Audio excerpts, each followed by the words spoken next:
नमस्कार दोस्तों, स्वागत है आपका सरकारी जॉब न्यूज़ ट्यूब पर। आज हम बात करेंगे intelligence bureau security assistant and MTS recruitment 2023 के बारे में। तो चलिए एक बार इसे डिटेल में समझ लेते हैं। तो जैसा कि आप देख सकते हैं, इनकी ऑफिशियल वेबसाइट से नोटिफिकेशन आ चुकी है। Intelligence bureau, ministry of home affairs, government of India. तो यहाँ पे security assistant, motor transport and multitasking staff, general examination 2023 के बारे में। तो यहाँ पे आप ऑनलाइन अप्लाई कर सकते हैं जो इंडियन नेशनल है वो।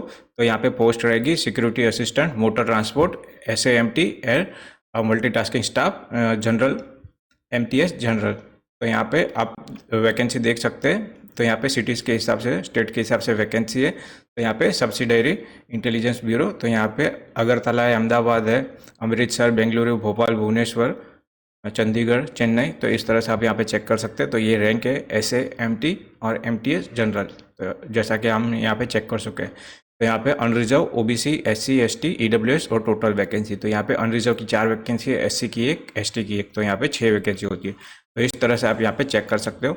तो यहाँ पे SAMT की 362 वैकेंसी है और MTS की यहाँ पे 315 वैकेंसी है। तो टोटल 677 वैकेंसी होती है। तो आप यहाँ पे ऑनलाइन अप्लाई कर सकते हो, जो इनकी ऑफिशियल वेबसाइट है mha.gov.in पे जाके, या तो फिर NCS पोर्टल ncs.gov.in पे जाके आप ऑनलाइन अप्लाई कर सकते हो। तो यहाँ पे डिस्क्रिप्शन ऑफ द पोस्ट, तो यहाँ पे सिक्योरिटी असिस्टेंट, मोटर ट्रांसपोर्ट और यहाँ पे MTS। तो यहाँ पे जैसा कि आप देख सकते हैं, ग्रुप C की नॉन गेजेटेड होने वाली है, नॉन मिनिस्ट्रियल। तो यहाँ पे लेवल 3 का पे मिलता है। तो यहाँ पे 21,700 से आपकी सैलरी स्टार्ट होती है। और MTS के लिए लेवल 1 का पे है। तो यहाँ पे 18,000 से आपका सैलरी स्टार्ट होता है। बाकी डिटेल में यहाँ पे दिया गया है। तो क्वालिफिकेशन की बात की जाए तो यहाँ पे जैसा कि आप देख सकते हैं, 10th पास किया होना चाहिए, या तो इक्विवेलेंट में आपने कुछ किया होना चाहिए। और जैसा कि यहाँ पे आप देख सकते हैं, ओनली फॉर SAMT के लिए, तो यहाँ पे आपके पास वैलिड ड्राइविंग लाइसेंस होना चाहिए LMV का, यानी motor light motor vehicle licence, और नॉलेज ऑफ मोटर मैकेनिज्म। तो आपको मैकेनिज्म का थोड़ा बहुत नॉलेज होना चाहिए, एक्सपीरियंस ऑफ ड्राइविंग। तो यहाँ पे जैसा कि आप देख सकते हैं, ड्राइविंग लाइसेंस आने के बाद 1 साल का आपका ड्राइविंग का एक्सपीरियंस होना चाहिए। एज लिमिट की बात की जाए तो यहाँ पे 27 से जैसा कि यहाँ पे आप देख सकते हैं, ऐसे और MT के लिए 27 से ज़्यादा की एज नहीं होनी चाहिए, और MTS के लिए 18 से 25 साल की एज लिमिट है क्लोजिंग डेट तक। तो यहाँ पे रिलैक्सेशन मिलता है 5 साल का SC ST को और 3 साल का OBC को। तो यहाँ पे रिलैक्सेशन रहेगा, जैसे कि हम देख सकते हैं, 35 years for general candidate and up to 40 years for SC ST। अगर कैंडिडेट जैसे कि विधवा है, या उनका डिवोर्स हो चुका है, या वो फिर अलग रह रहे और शादी के बाद उन्होंने वापस शादी नहीं की है, यानी अलग होने के बाद। तो इस तरह से आप यहाँ पे चेक कर सकते हैं। और यहाँ पे 10 साल का एज लिमिट मिलता है पर्सन विद डिसेबिलिटी को, मगर 56 ईयर से आपकी एज ज़्यादा नहीं होनी चाहिए MTS जनरल के लिए।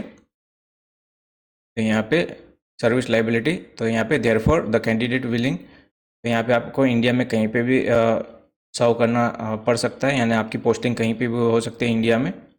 तो यहाँ पे एग्जामिनेशन बात की गई, स्कीम ऑफ एग्जामिनेशन। तो यहाँ पे टायर 1, टायर 2 और टायर 2 MTS जनरल के लिए। तो यहाँ पे SAMT और MTS के लिए, तो यहाँ पे MCQs होंगे 4 पार्ट में। तो 100 मार्क्स का 100 क्वेश्चन होंगे, ईच कैरी 1 मार्क्स। तो यहाँ पे general awareness, quantitative aptitude, numerical, logical ability, reasoning, English language. तो यहाँ पे 1/4 की नेगेटिव मार्किंग काउंट होगी, यानी अगर आपके जैसा कि आप देख सकते हैं 4 क्वेश्चन गलत होते हैं तो आपका 1 मार्क कटेगा। तो यहाँ पे 100 मार्क का पेपर होगा। तो यहाँ पे 1 घंटे का पेपर रहेगा आपका। तो इस तरह से आप यहाँ पे चेक कर सकते हैं। तो यहाँ पे SAMT के लिए टायर 2 में, तो यहाँ पे motor mechanism and driving test cum interview. तो यहाँ पे आपका इंटरव्यू होगा। तो candidate would be required to drive a motor vehicle. तो यहाँ पे आपको कार ड्राइव करके दिखानी होगी, आपको प्रैक्टिकल नॉलेज दिखाना होगा आपका।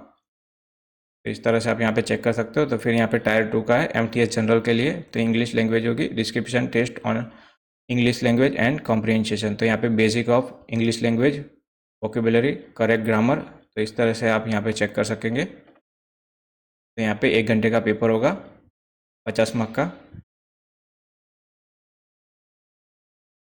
तो यहाँ पे कट ऑफ मार्क रहेंगे 100 में से पास होने के लिए। अनरिजर्व के लिए 35 है, OBC के लिए 34 है, SC ST के लिए 33 और EWS के लिए 35।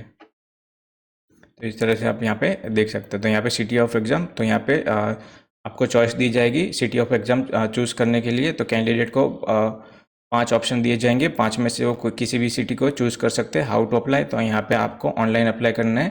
इनकी ऑफिशियल वेबसाइट पे जाके। तो 14/10/2023 से 13/11/2023 तक आप अप्लाई कर सकते हैं। तो यहाँ पे फीस की बात की गई है, तो यहाँ पे जैसा कि आप देख सकते हैं एग्जामिनेशन फीस है 50 रुपये और रिक्रूटमेंट प्रोसेसिंग चार्ज रहेगा 450। तो यहाँ पे ऑल कैंडिडेट, तो यहाँ पे रिक्रूटमेंट प्रोसेस चार्ज देना होगा। और यहाँ पे male candidate of general EWS and OBC, तो यहाँ पे एग्जामिनेशन फील्ड भी addition to recruitment process charge, तो यहाँ पे 50 और 450 आपको पे करना होगा। और यहाँ पे जो पर्सन विद डिसेबिलिटी है, क्योंकि MTS जनरल के लिए अप्लाई करते हैं, तो उनके लिए यहाँ पे एग्जामिनेशन फ़ी सिर्फ 50 रुपये होगी। बाकी जो रिक्रूटमेंट होगा वो यहाँ पे तो यहाँ पे आपको एक्सेप्ट फ्रॉम, तो यहाँ पे 50 रुपये आपको नहीं देने, बाकी सिर्फ 450 रुपये देने होंगे। यहाँ पे मोड ऑफ पेमेंट है, तो आपको सिर्फ यहाँ पे ऑनलाइन पे करना है। जैसा कि आप यहाँ पे देख सकते हैं SBI, ePay, light, debit card, credit card, रुपए, वीज़ा, मास्टर कार्ड से आप पे कर सकते हो UPI से। तो ये PDF आपको डिस्क्रिप्शन में मिल जाएगी, वहाँ से आप इसे डाउनलोड करके आराम से पढ़ सकेंगे। तो आशा करता हूँ ये वीडियो आपको पसंद आएगी, और इसी तरह की वीडियो आगे देखने के लिए मेरे चैनल को प्लीज़ लाइक और सब्सक्राइब कीजिए। धन्यवाद।